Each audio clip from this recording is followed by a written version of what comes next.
नमस्कार दोस्तों। RPSC second grade paper fest यानी जीके पेपर के लिए विश्व भूगोल हमारी चल रही थी और आज हमारी रहेगी क्लास नंबर 14 जिसके अंदर टॉपिक रहेगा विश्व की नदियां एवं झीलें। पहले बता दूं आप सभी साथियों को कि जब हमने महाद्वीप पढ़े थे तो महाद्वीप के अध्ययन के साथ ही हमने जो नदियां हैं जो झीलें हैं इनके बारे में संपूर्ण चर्चा पहले कर ली थी। लेकिन एक बार मैंने सोचा कि आपके सामने एक क्लास लेकर आ जाऊं जिससे नॉर्मली नदियां और झीलें हैं जहां से क्वेश्चन बनते हैं वो आप सभी के सामने रखने चाहिए, इसलिए ये क्लास है दोस्तों। इसलिए अंत तक मेरे साथ बने रहें। एक बार सभी साथी वीडियो को लाइक शेयर और जो भी नए साथी है पहली बार क्लास पर आए हैं चैनल को जरूर सब्सक्राइब कर लें। राजस्थान इतिहास यानी जो राजस्थान आरपीएससी सेकंड ग्रेड भर्ती है इसके अंदर पेपर फेस्ट के लिए इतिहास विषय, राजनीति विज्ञान, राजस्थान भूगोल ये तीनों हो चुके हैं। प्लेलिस्ट अलग अलग बनी हुई है, सभी की क्लासें उसमें मिल जाएगी। और पीडीएफ के लिए Kuchaman online classes app download करें, वहां पर स्टोर के अंदर आपको सभी पीडीएफ मौजूद मिल जाएगी दोस्तों। तो चलते हैं आज सिर्फ हम दोस्तों जो नदियां और झीलें हैं ये कहां से निकलती है, कहां ये जाकर कौन से, अगर नदियों की बात करें तो कहां से निकलती है, कहां पर ये जाकर मिल जाती है और कितनी इनकी लंबाई है, विश्व की सबसे लंबी नदी कौन सी है इनके बारे में। और झीलों की बात करें तो झीलें है कहां पर, उनका क्षेत्रफल कितना है, सबसे बड़ी झील कौन सी है, मीठे पानी की, खारे पानी की, सबसे गहरी झील कौन सी है, इतना ही इस क्लास के अंदर चर्चा करेंगे।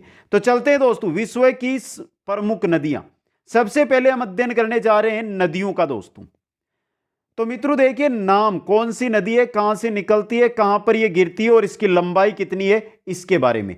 सबसे लंबी नदी आती है हमारी एक नंबर पे नील नदी, जो उद्गम स्थल है इसका विक्टोरिया झील से और गिरती कहां पर है, गिरने का स्थान है इसका भूमध्य सागर। विक्टोरिया झील से निकलती है, भूमध्य सागर में गिरती है 6690 किलोमीटर, यानी सबसे लंबी नदी, सबसे लंबी नदी है आपकी कौन सी नदी, नील नदी। विश्व की सबसे लंबी नदी नील नदी विक्टोरिया झील से निकलती है, भूमध्य सागर में गिरती है दोस्तों। 2 नंबर पे अगर हम बात करें तो हमारी आती है मित्रों, कौन सी नदी आती है 2 नंबर पे, अमेजन नदी। अमेजन नदी हिमानीकृत झील से निकलती है। कहां से निकलती है अमेजन नदी, पेरू झील या हिमानीकृत झील है ये पेरू झील, वहां से गिरती कहां पर है, अंध महासागर, अटलांटिक या अंध महासागर के अंदर गिरती है और इसकी लंबाई है 6295 किलोमीटर। 3 नंबर पे आती है मिसिसिपी या मिसोरी, मिसिसिपी या मिसोरी। ये डेरोक, डरोक संयुक्त राज्य अमेरिका में झील है, डरोक झील, वहां से आपकी निकलती है और मेक्सिको की खाड़ी के अंदर गिरती है।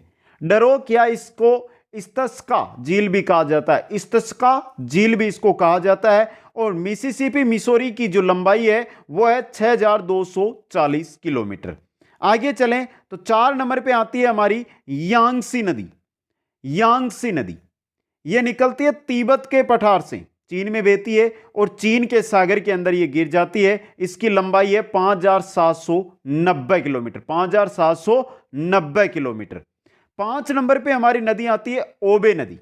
कौन सी नदी आती है, ओबे नदी अल्टाई पर्वत से निकलती है। ओबे नदी कहां से निकलती है, अल्टाई पर्वत है, कहां पर अल्टाई पर्वत, ये क्वेश्चन आया हुआ है, रूस में है और ओब की खाड़ी में जाकर ये क्या है, गिर जाती है या समुद्र में विलुप्त हो जाती है। इसकी जो लंबाई है 5567 किलोमीटर है। इसकी लंबाई कितनी है, 5567 किलोमीटर। अब मित्रों ओबे नदी से क्वेश्चन क्यों बना, क्यों बना, क्योंकि विश्व की सबसे लंबी जो खाड़ी है, सबसे लंबी खाड़ी का निर्माण यही नदी करती है। सबसे लंबी खाड़ी, विश्व की सबसे लंबी खाड़ी का निर्माण ओबे नदी करती है मित्रों। अल्टाई पर्वत है रूस में, वहां से निकलती है, ओब की खाड़ी में गिरती है। सबसे विश्व की सबसे लंबी खाड़ी का निर्माण आपकी ओबे नदी करती है। आगे चलते हैं 6 नंबर पे हमारी नदी आती है हवांगहो, हवांगो नदी।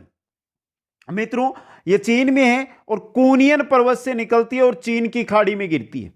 चीन कूनियन पर्वत से निकलती है और कहां पर गिरती है, कूनियन पर्वत भी इसको कहा जाता है, कुनलुन पर्वत भी इसको कहा जाता है, जो चीन में है और चीन की खाड़ी के अंदर ये क्या है, गिर जाती है।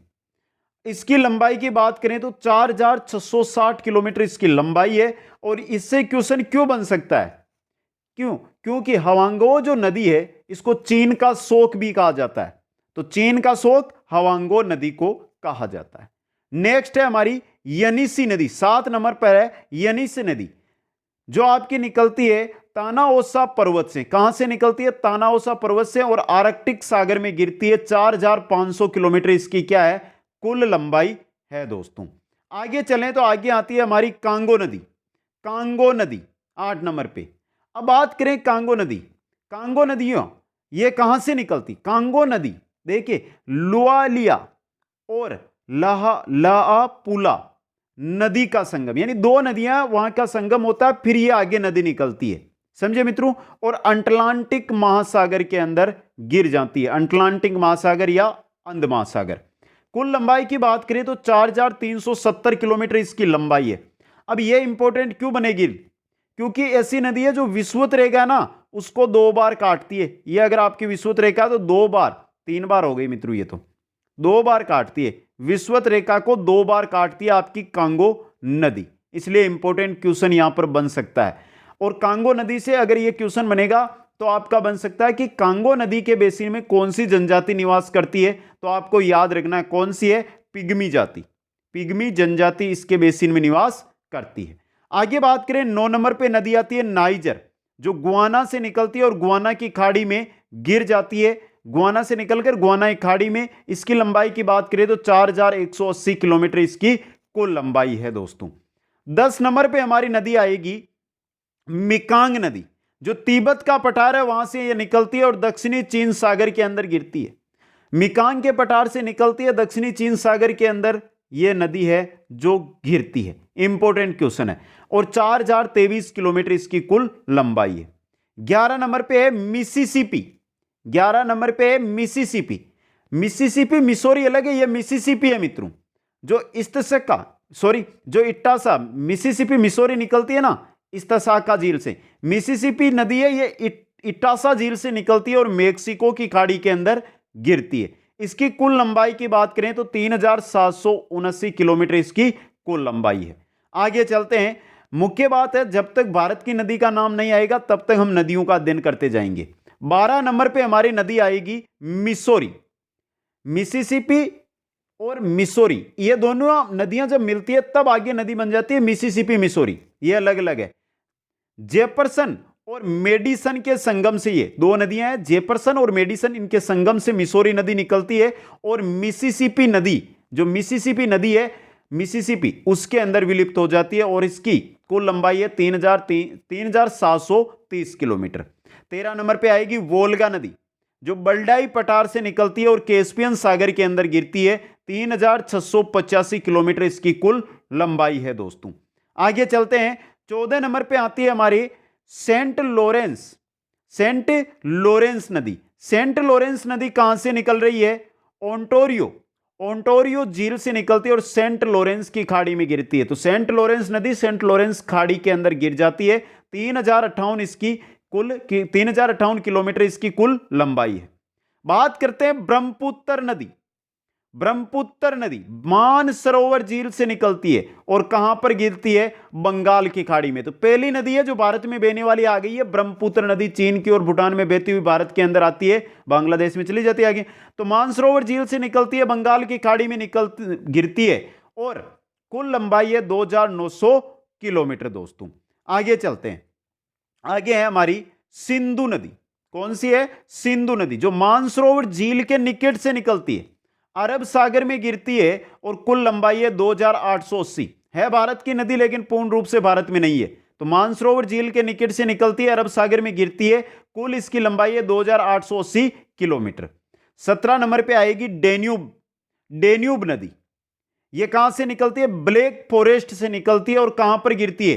काला सागर में। ब्लैक फॉरेस्ट से निकलती है और काला सागर में गिरती है। कुल लंबाई की बात की जाए तो 2840 किलोमीटर इसकी कुल लंबाई है। आगे 18 नंबर पे हमारी नदी आती है, वो है हमारी फुरात नदी। कौन सी है? फुरात नदी।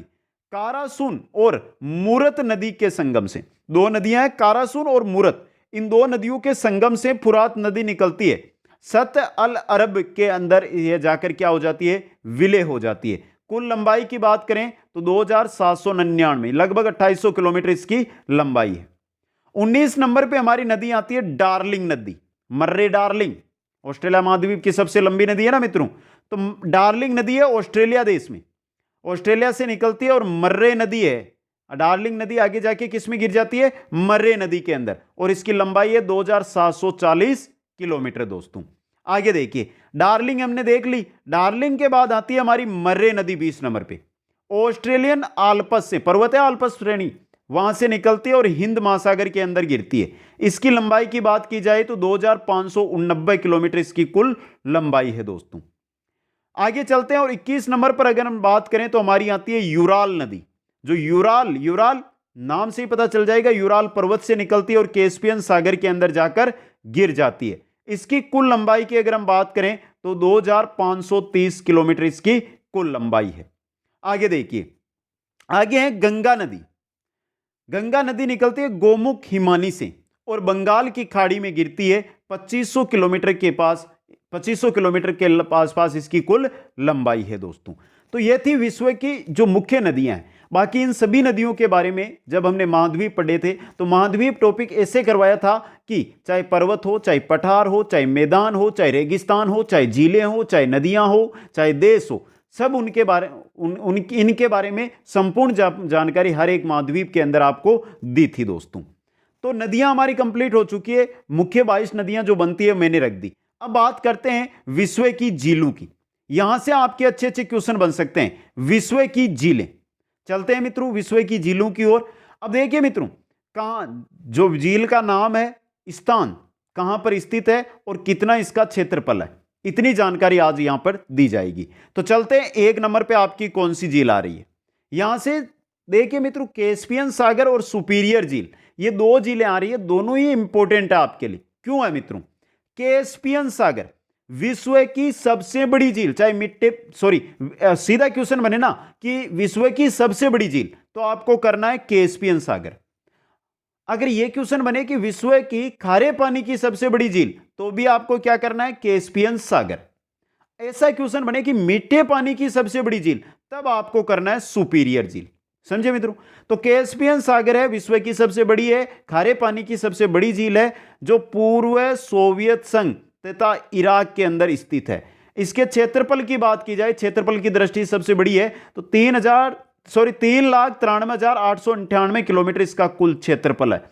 और गहराई की बात की जाए ना तो 980, यानी समुद्र तल है उसे 980 मीटर के आसपास ये नीचे स्थित है। 2 नंबर पे आती है सुपीरियर झील, जो मीठे पानी की विश्व की सबसे बड़ी झील है, उत्तरी अमेरिका में स्थित है और 82,814 किलोमीटर इसका कुल क्षेत्रफल है। 3 नंबर पे हमारी झील आ रही है विक्टोरिया झील, जो तंजानिया, अफ्रीका महाद्वीप में है ना तंजानिया देश, तंजानिया में है आपकी विक्टोरिया झील। युगांडा, केन्या, तंजानिया की सीमा पर है। ये युगांडा, केन्या, तंजानिया 3 देशों की सीमा पर है, जबकि माना इसको तंजानिया में जाता है। और इसकी बात की जाए तो इसका क्षेत्रफल है 69,485 किलोमीटर, लगभग समुद्र तल से यह 80 मीटर के नीचे स्थित है दोस्तों। आगे चलते हैं, 4 नंबर पे हमारी झील आ रही है अरल सागर झील, सोवियत संघ में स्थित है और इसका क्षेत्रफल की बात की जाए तो 68,682 किलोमीटर कुल इसका क्षेत्रफल है। किसका? अरल सागर झील का दोस्तों। अब यहां से एक क्वेश्चन और बनेगा, विश्व की सबसे गहरी झील अभी तक मैंने नहीं बताई है, क्योंकि आगे आएगी मित्रों, आएगी तब मैं बता दूंगा। हयूरन झील, ये कनाडा में स्थित है। हयूरन झील कहां पर है? कनाडा के अंदर है हयूरन झील, यूएसए कनाडा के अंदर। इसके क्षेत्रफल की बात की जाए तो 59,596 किलोमीटर है और समुद्र तल से लगभग 228 मीटर नीचे स्थित है। ये इंपॉर्टेंट है। 6 नंबर पर आ रही है मिशिगन झील, कनाडा और संयुक्त राज्य की सीमा पर स्थित है। मिशिगन झील संयुक्त राज्य अमेरिका और कनाडा की सीमा पर है और इसका क्षेत्रफल है 58,016 किलोमीटर। आगे चलते हैं, 7 नंबर पे हमारी झील आ रही है टांगानिका झील, जो जाम्बिया में स्थित है। टांगानिका झील कहां पर है? जाम्बिया में। इसके क्षेत्रफल की बात की जाए तो 32,893 कुल इसका क्षेत्रफल है। टंगानिका या टांगानिका ये जाम्बिया में है, जबकि यह आपको बात की जाए तो कांगो, तंजानिया और बरूंडी, जाम्बिया इनकी सीमा पर स्थित है। ये कांगो, तंजानिया, जाम्बिया इनकी सीमा पर है आपकी। Great barrier reef great barrier झील, ग्रेट बैरियर झील है कनाडा के अंदर और इसका क्षेत्रफल की अगर बात की जाए अगर मित्रों तो 31,792 किलोमीटर इसका कुल क्षेत्रफल है। आ गई आपकी बैकाल झील। विश्व की सबसे गहरी झील की बात करते हैं तो आती है हमारी बैकाल झील। क्षेत्रफल की दृष्टि से 9 नंबर पर है, लेकिन गहराई के मामले में 1 नंबर पर है बैकाल झील, जो सोवियत संघ में स्थित है और इसका क्षेत्रफल है 31,492 किलोमीटर। आगे चलते हैं, आगे आती है हमारी 10 नंबर पर ग्रेट स्लेव झील। ग्रेट स्लेव झील कहां पर है? कनाडा के अंदर और क्षेत्रफल है 28,438 किलोमीटर। इरी झील 11 नंबर पे आती है। इरी झील उत्तरी अमेरिका में स्थित है और इसका क्षेत्रफल की बात की जाए तो 25,745 किलोमीटर इसका कुल क्षेत्रफल है। 12 नंबर पर है विनिपेग झील। विनिपेग झील है आपकी, यह है कनाडा के अंदर और इसका क्षेत्रफल की बात की जाए तो 24,341 किलोमीटर इसका कुल क्षेत्रफल है दोस्तों। आगे आती है 13 नंबर पर मलावी झील। मलावी है, मलावी देश है अफ्रीका के अंदर, वहां पर है मलावी में और इसका क्षेत्रफल है 23,310 किलोमीटर। आगे चलते हैं, 14 नंबर पे हमारी झील आ रही है ओंटारियो झील। कौन सी झील है? ओंटारियो झील उत्तरी अमेरिका में स्थित है और 19,529 किलोमीटर इसका कुल वर्ग किलोमीटर इसका क्या है? क्षेत्रफल है। ओनेगा झील सोवियत संघ में स्थित है और 9,842 वर्ग किलोमीटर इसका क्या है? कुल क्षेत्रफल है दोस्तों। इर्रे झील ऑस्ट्रेलिया में है, पड़ा था ऑस्ट्रेलिया महाद्वीप के समय और 9,583 किलोमीटर इसका कुल क्षेत्रफल है। 17 नंबर पर है रुडोल्फ झील, जो केन्या देश है ना अफ्रीका महाद्वीप का, केन्या में स्थित है और इसका क्षेत्रफल है 9,065 वर्ग किलोमीटर। आगे चलते हैं, 18 नंबर पे आ रही है टीटिकाका झील। टीटिकाका झील है आपके बोलिविया के अंदर, जिसका क्षेत्रफल है 9,065 किलोमीटर। आगे देखिए मानसरोवर झील। कौन सी आगे? मानसरोवर झील मित्रों, ब्रह्मपुत्र नदी कहां से निकलती है? यहीं से, तिब्बत के अंदर स्थित है। गौरीकुंड झील यह भी कहां पर है? तिब्बत के अंदर स्थित है। तो ये थी विश्व की नदियां और झीलें। मित्रों ये क्लास इसलिए लेकर आया था कि आपको एक नॉर्मल जानकारी पता चल सके कि नदियां और झीलें कौन कौन सी है, कौन कौन से देश में कहां कहां से निकलती है नदियां, कहां कहां जाकर गिरती है, इसलिए। बाकी संपूर्ण जानकारी इस क्लास की है जो आपको महाद्वीपों में पहले ही मैंने दे दी थी कि कौन कौन सी नदी से, कौन कौन सी झील से क्वेश्चन एग्जाम में बन सकता है। बस ये कमेंट करके बता दो मित्रों आज की क्लास आपको कैसी लगी। अच्छी लगी है तो लाइक करना, शेयर करना और जो भी नए साथी है चैनल को जरूर सब्सक्राइब करना। आप सभी को बहुत बहुत धन्यवाद। जय हिंद, जय भारत।